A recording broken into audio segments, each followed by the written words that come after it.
All right, let's talk about one of the biggest and honestly most controversial players in all of crypto, the BNB Smart Chain. This is a platform that basically promised to solve crypto's most painful problem, those crazy high fees. But in doing so, it kind of opened up a whole new can of worms. This is a story about speed, risk, and one massive trade-off. So why did BNB Chain just explode in popularity? Well, you just have to look at the cost. At its peak, a single transaction on Ethereum could set you back $15, maybe even $50. On BNB Chain, we're talking like a nickel. This wasn't just a little better, it was a total game changer that brought millions of people into crypto who were priced out before. And that's the big question, right? How on earth did they pull that off? And more importantly, what's the catch? There's always a catch. What's the hidden price you pay for those 5-cent transactions? To really get it, we need to pop the hood and look at the engine that's powering this whole thing. It all comes down to a really specific and pretty controversial design choice they made from day one. And the secret sauce is something called Proof of Staked Authority, or POSA. Now, instead of having a massive global network of computers all agree on every transaction, which, is pretty slow, POSA uses a small, exclusive club of pre-approved validators. Think of it like this. Instead of a town hall meeting with 500,000 people, you have a board meeting with just 40. Decisions get made way, way faster. In this table right here, this lays out that trade-off in black and white. You've got just 40 active validators compared to Ethereum's 500,000 plus. The result? blocks get produced 4 times faster, and it can handle over 100 times more transactions every second. Insane speed.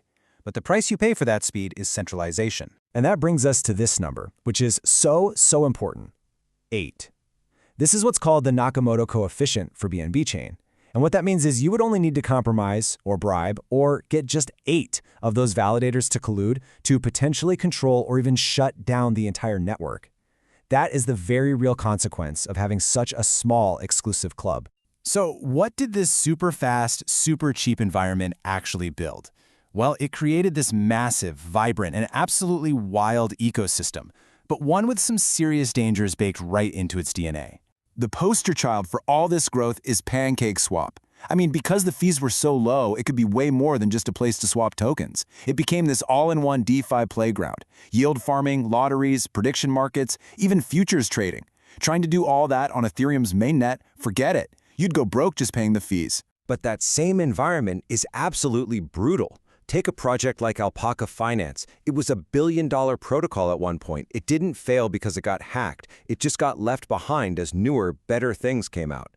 This quote says it all: strategic obsolescence. In this world, if you're not constantly innovating, you're already dead. And all of this leads us to the much darker side of that whole move fast and break things approach.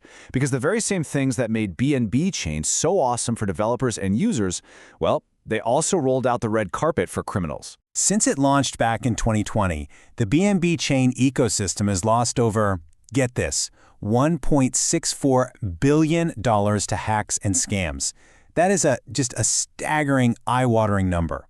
And we're not talking about a few isolated incidents. This has been a consistent pattern of massive exploits year after year. The absolute biggest one was the hack of the chain's own bridge back in 2022, where an attacker basically printed over $500 million worth of BNB out of thin air. So, when you actually break down those massive losses, you see 2 clear problems. Now, the sophisticated hacks, they account for most of the money lost, over $1.2 billion. But a huge chunk, almost a quarter of all the losses, comes from just straight-up fraud. We're talking about rug pulls. And here's the real kicker. The chain's core strengths are also its biggest weaknesses.